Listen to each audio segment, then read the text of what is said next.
এখানে ভোটার হয়েছি।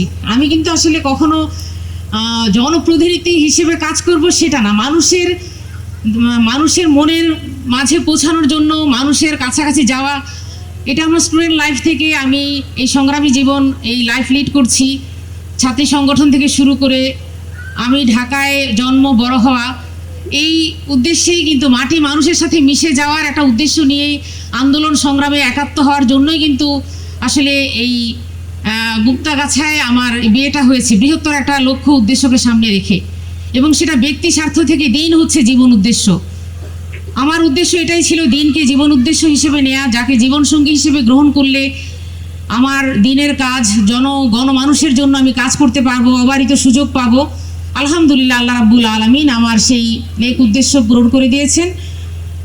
তো এতদিন জাতীয় পর্যায়ে কাজ করতে হয়েছে, হয়তো মুক্তাগাছাবাসীর জন্য স্পেশালি আমি আলাদা করে কোনো কাজ করতে পারিনি। আমি 1 রাত 2 রাত বা 3 রাতের বেশি আসলে আমার শ্বশুরবাড়িতে কখনো থাকা হয়নি, খুবই ব্যস্ততা, বাস্তব দায়িত্ব পালন করার জন্যই। কিন্তু যখন থেকে দায়িত্ব এসেছে, আসলে এই দায়িত্ব তো আল্লাহর পক্ষ থেকে, আমরা কেউ দায়িত্ব নিজে চেয়ে নেই না, আল্লাহর পক্ষ থেকে দায়িত্বটা আসে। আর আমরা যারা ইসলামী আন্দোলনকে পছন্দ করি, নিজের ধ্যান জ্ঞান হিসেবে নিয়েছি, তারা জানি যে দায়িত্বটা হচ্ছে একটা আমানত। গতানুগতিকভাবে মানুষ দায়িত্ব নেওয়ার জন্য পাগল হয়ে যায়। আপনারা জানেন, মুক্তাগাছার উদাহরণ আমি আপনাদের সামনে, সারা দেশের উদাহরণ আছে, শুধু মুক্তাগাছাই নয়, যে দায়িত্বটাকে একটা ক্ষমতা তারা মনে করে, তাই না? গতানুগতিক ট্রেডিশনাল পলিটিক্স যেটা চলছে, আমরা যারা ইসলামী আন্দোলন করি, আমরা মনে করি দায়িত্ব একটা বোঝা, দায়িত্ব একটা আমানত, এবং এই দায়িত্বটা চেয়ে নেওয়ার বিষয় নয়, কারণ এটা একটা কঠিন দায়িত্বের পক্ষে, তাই না?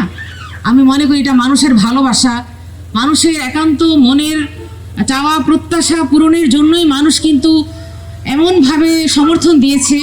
কিন্তু সেই প্রত্যাশা পূরণের জায়গায় এসে আমরা দেখেছি যে একটা নির্দিষ্ট সময়ের মধ্যে সারা দেশে ইলেকশন ইঞ্জিনিয়ারিং হয়েছে, তাই না? এটা আমরা সবাই জানি, এটা ওপেন সিক্রেট। সুতরাং এই বিষয়ে আমি কথা বলতে চাই না। আমি যেটা বলবো সেটা হচ্ছে যে আমাকে আল্লাহ রাব্বুল আলামিন, আমি মনে করি আপনাদের যে প্রচেষ্টা, আপনাদের যে প্রাণান্তকর চেষ্টা ছিল, আপনারা যে মন প্রাণ দিয়ে সৎ যোগ্য একটা লোককে চেয়েছিলেন, আপনারা চেয়েছিলেন দেশে ইনসাফপূর্ণ একটি সমাজ কায়েমের জন্য, যে ইনসাফকে কায়েম করার জন্য 24-এর আন্দোলন ঘটেছিল, তাই না? স্বৈরাচার থেকে মানুষ 17 বছরের যে জগদ্দল পাথর, সেটাকে উপড়ে ফেলে আমাদের প্রিয় সন্তানেরা, আমাদের ছোট ভাইয়েরা, আমাদের স্বামীরা যারা আছেন সারা বাংলাদেশ থেকে এই যে গণজোয়ার তৈরি হয়েছিল, এটা কিন্তু ন্যায় ইনসাফ ভিত্তিক একটা সমাজ প্রতিষ্ঠার জন্য, এটা কোনো ব্যক্তি দলকে প্রতিষ্ঠার জন্য নয়। আমরা আজকে যারা এখানে উপস্থিত আছেন, আমি মনে করি আমাকে যখন এই দায়িত্বটা দেওয়া হয়েছে, একটা দলের পক্ষ থেকে হয়তো আমাকে এখানে নমিনেশন বলবো, মানে মহিলা সংরক্ষিত আসন থেকে আমাকে দেওয়া হয়েছে, কিন্তু মূলত আমরা যখন জাতীয় সংসদে ইলেক্টেড হয়ে এসেছি, আমাদের দায়িত্ব কিন্তু তখন কোনো দল, গোত্র, বর্ণ নির্দিষ্ট করে নয়, আমাদের দল মত নির্বিশেষে সবার জন্য কাজ করা, তাই না? জাতীয় পর্যায়ে আমাদের দায়িত্ব। আপনাদের কাছে আমি দোয়া চাচ্ছি। আসলে সংসদ সদস্য মানে আমরা মনে করি যে এলাকার উন্নয়ন করবে, তার রাস্তাঘাট করবে, রাস্তাঘাট বিনির্মাণ করবে, এইটুকুর মধ্যে আসলে সীমাবদ্ধ নয়। একজন জনপ্রতিনিধির প্রধান দায়িত্ব হচ্ছে সে পলিসি মেকিং এবং ডিসিশন মেকিংয়ের জায়গায় সে ভূমিকা রাখবে, অর্থাৎ সে ল মেকার, সে আইন প্রণেতা, সে রাষ্ট্রের জন্য কল্যাণকর ইনসাফপূর্ণ আইন প্রণয়ন করবে, আইনের পুনর্বিন্যাস, আইনের সংস্কার, এই বিষয়গুলো হচ্ছে তার মূল ডিউটি।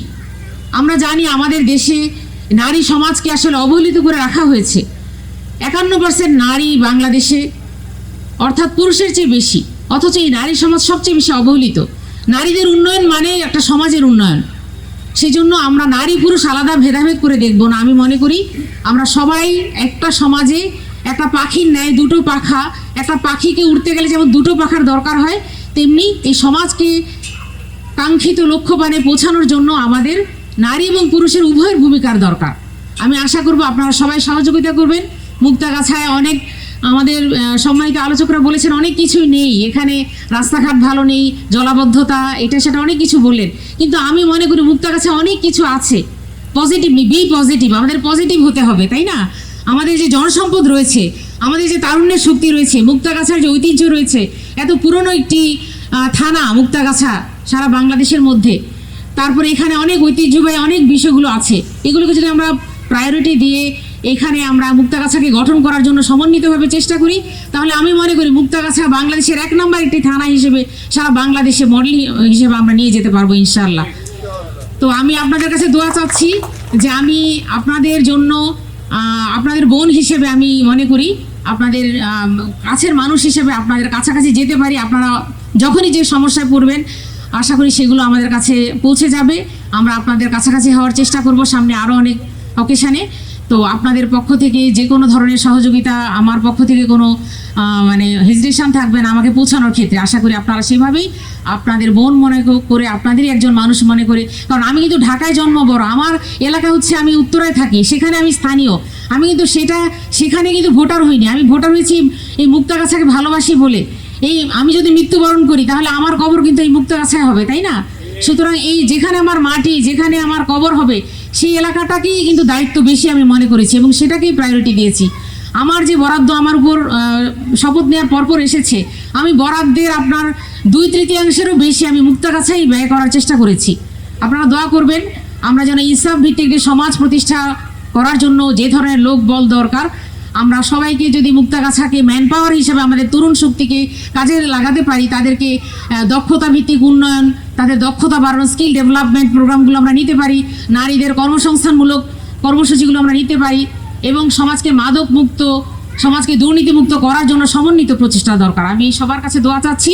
আর আজকে যে এত সুন্দর আয়োজন, আমাদের স্কুলের এই প্রধান প্রিন্সিপাল যিনি আয়োজন করেছেন, মাঝে মাঝে এই ধরনের আয়োজন হলে ইনশাল্লাহ আমাদের ঈদের যে উদ্দেশ্য, তাই না, যে ত্যাগের মহিমা উজ্জীবিত হয়। একটা সমাজে ত্যাগ এবং স্যাক্রিফাইস যদি না থাকে সেই সমাজ কিন্তু কখনো উন্নয়ন হবে না।